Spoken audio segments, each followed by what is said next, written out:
We are just at the port waiting for our boat to go to Cham. So we've been told to wait here. It is a bit busy.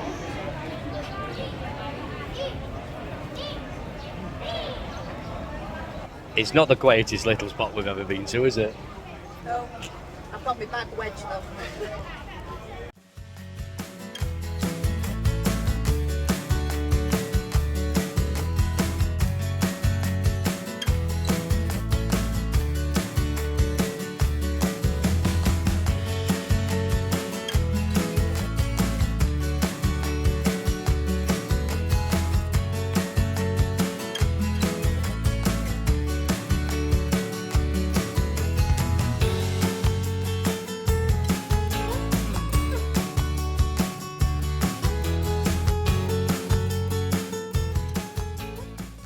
Well, we've just got off the ferry.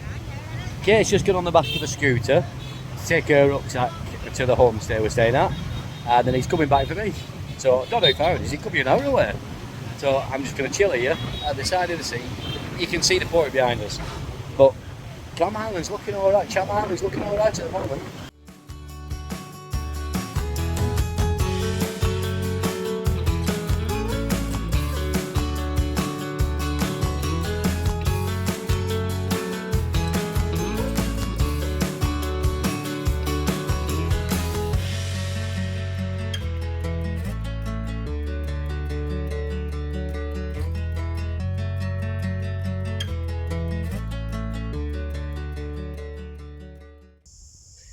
You ever have one of them mornings where you just wake up, it's early, it's 5 AM I woke up, and you think, I'm going for a ride on the scooter, just to root about.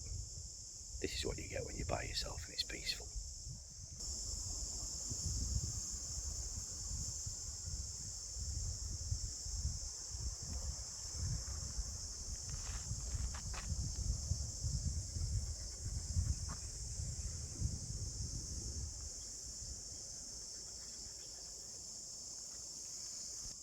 That's not bad, is it?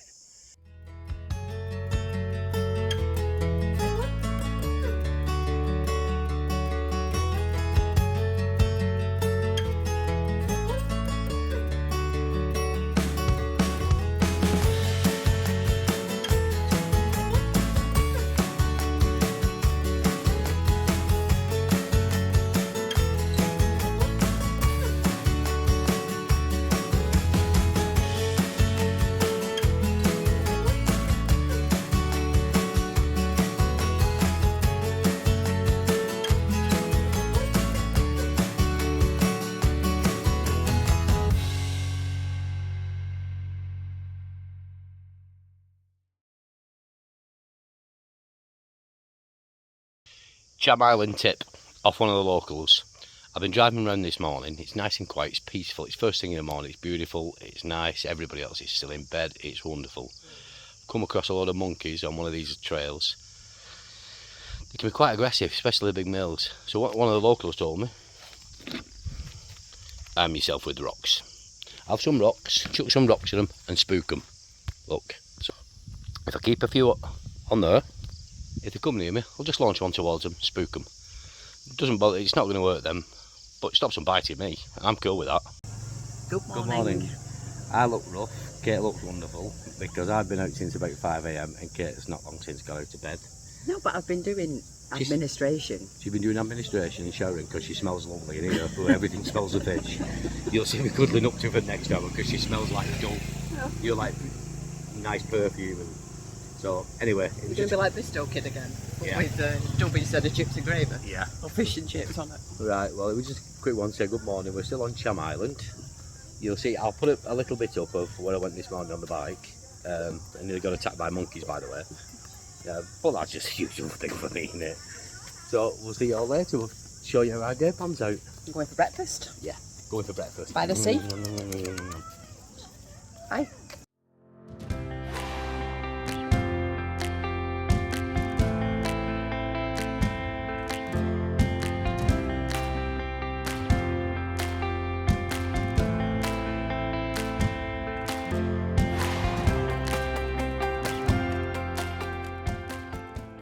Good morning, good morning, good morning. Now, we're going to have another one of Kate's bloopers this morning, because as we sat there having breakfast, she just informed me, we were talking about the homestay we're stopping at. It's very lovely and the family are there and it's wonderful to see everyday Vietnamese life going on. And Kate said, it's a bit like a B&B, but we had the breakfast. So I said, well, just a B then. And we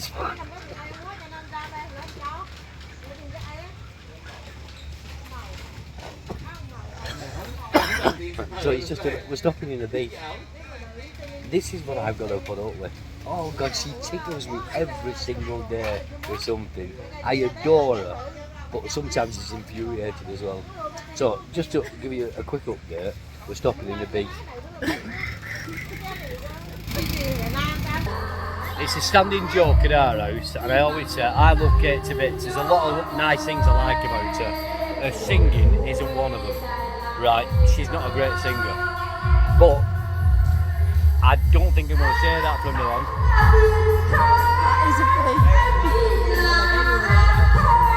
If that's not karaoke, I hope they're not paying her. You can feel the anguish, the pain, the turmoil, the sorrow. I think it's a wedding. I'll give you a pan round.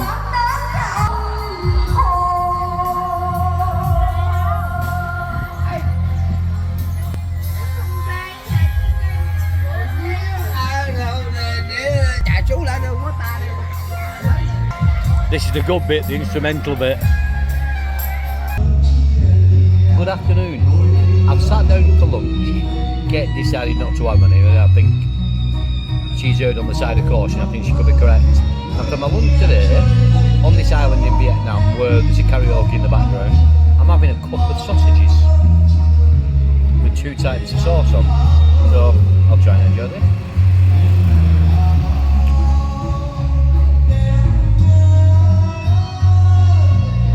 Different. How much did it cost you, Jason? 15,000 dong. Which is 50 pence. Less than 50 pence for my couple of sausages. If I asked for tea, I'd just say get in a pancake. But it's alright. So if you come to the Cham Island, try a couple of sausages. With 2 selections, 2 sauces on. One of them's quite spicy, but hey no. Anyway, I'm gonna have to go now, innit? I'm gonna finish my lunch. Bye.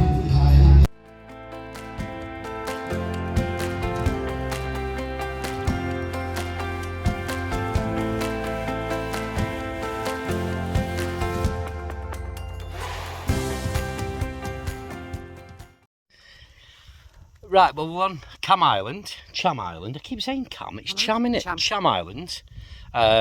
We've picked up a scooter, we're travelling round, and what we want to do is go around all around the coastline, just get our bearings. This is our travel day, this is where we get our provisions and stuff like that. But unfortunately, we can't go out there at Island because there's been rock falls and they've completely shut the road off.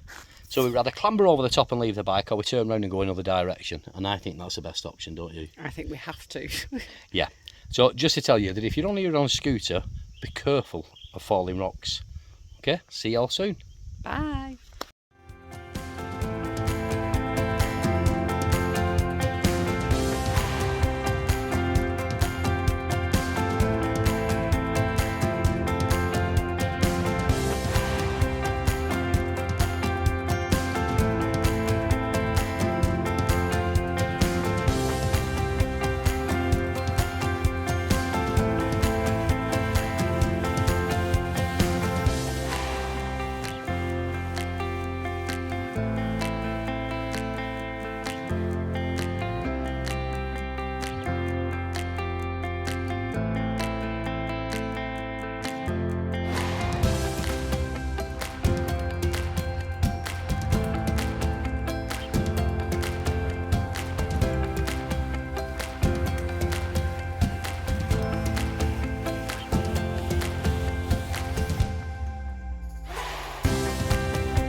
good evening. Now, we've just come out of our homestay. You can see behind us, we're in proper Vietnam, not touristy Vietnam in any way, shape or form, are we?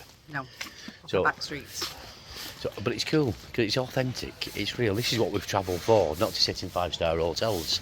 Sitting in 5-star hotels is dead easy, we can do that anytime. And it's not like we're on a budget. So, this is what we came for, to see the place as it really is. And actually it's cool. There was a child singing to me before. Didn't know there was singing. No, lady sat outside our room doing embroidery. Yeah, so, but that's what we've come for. So we'll show you some, hopefully we'll show you some things that are going on. But it looks like a super peaceful island, doesn't it? Yeah, it does, yeah. So, a lot of day trippers who leave at 2 p.m. They have to go at 2 p.m. So after that it's just locals and us.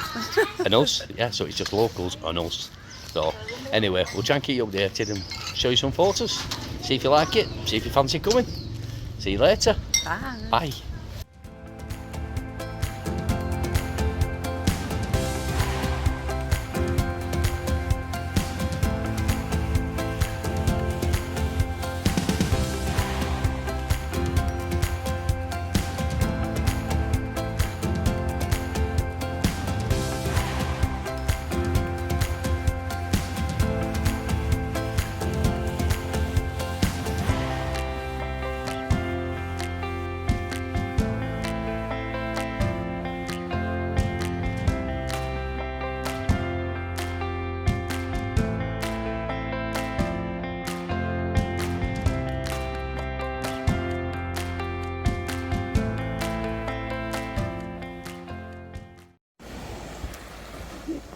So we got up really early this morning and we got on the beach for, I don't know, maybe 7:30, something like that. And it is seriously hot. I've now put a rash vest on. I've got my hat on, but I'm just walking up and down the beach. And I turn round. As you can see, it's lovely. I turn round and Jason, who had gone for a walk, has come back with some palm branches. And he's going to build us a shelter. Eat your heart out, Bear Grylls. Only my husband could do this. He's just amazing.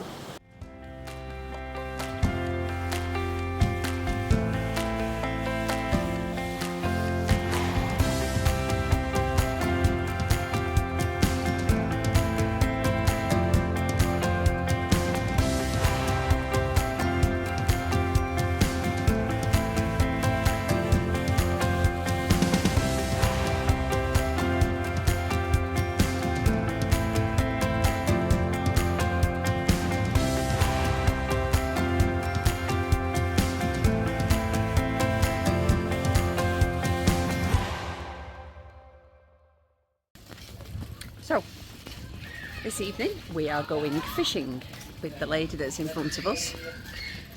We're going in one of the, what are they called, Jason? The round boats? Coconut boats. Coconut boats. Circular coconut boats. So, should be fun. And it's been saying it's going to be stormy weather all afternoon, so seems to be a reoccurring theme with us. Storms, sea, fishing.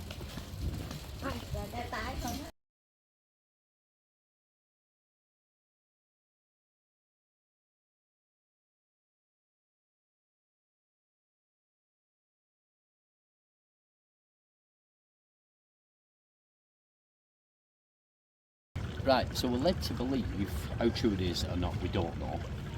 But the reason for these little coconut boats, I call them, is when the French colonised this area, they came here after the Chinese and they were here for quite a while. You can tell with some of the buildings, being very French colonial, as they put a tax on the length of the boats. As a way to tax the islanders. So what they happened to come up with is, they came up with this, and they called it a boat. And it wasn't a boat. And the French agreed that they were bowls, but then they started using them for paddling about in. They use one paddle at the front, and actually they're phenomenally adept at getting everywhere with these. So quite impressive and quite ingenious. So that's the boring fact of the day. Whether it's true or not, I don't know. Alright, go on.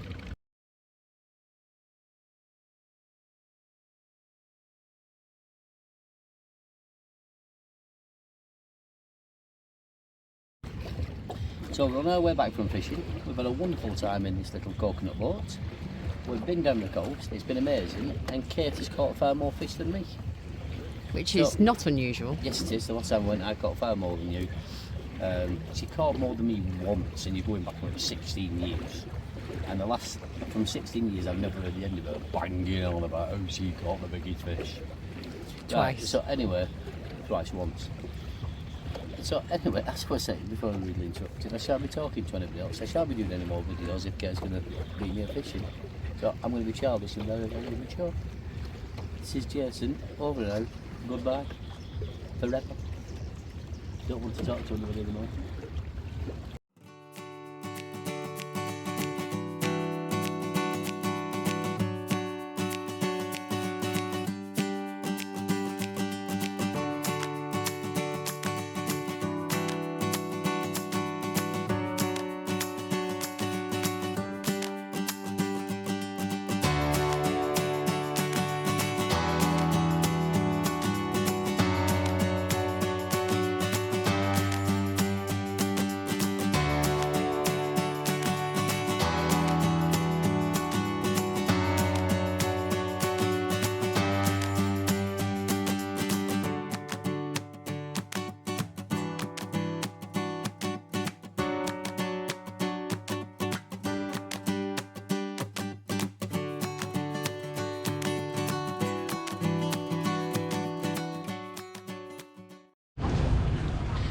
You can take this as Kate's last will and testament, because if she bangs on about that she caught a couple more fish than me anymore, I'm going to kill her. Divorcing her would be hard work because she's far more intelligent than I am, and she'd end up with 80 or 90% of everything. So I'd end up with 10%, and then by the time I'd obviously have to pick her fees up during a divorce, because that's just the way she is. Excuse me, I'm talking to my friends and colleagues and people who I know. So it just seems easier just to murder her. So this is Kate's last will and testament, where she leaves all her worldly belongings to Jason and doesn't, or alternatively, don't bang on that you caught a couple more fish than me. Jesus, get over yourself, woman. He'd all go to George and Grace anyway. Do you see that smugness? Smugness, just smugness. It's like she'll be skidding on her own smugness all through winter. Anyway, I'm going to go now because the place I can get a beer and enjoy my sorrows. See you later.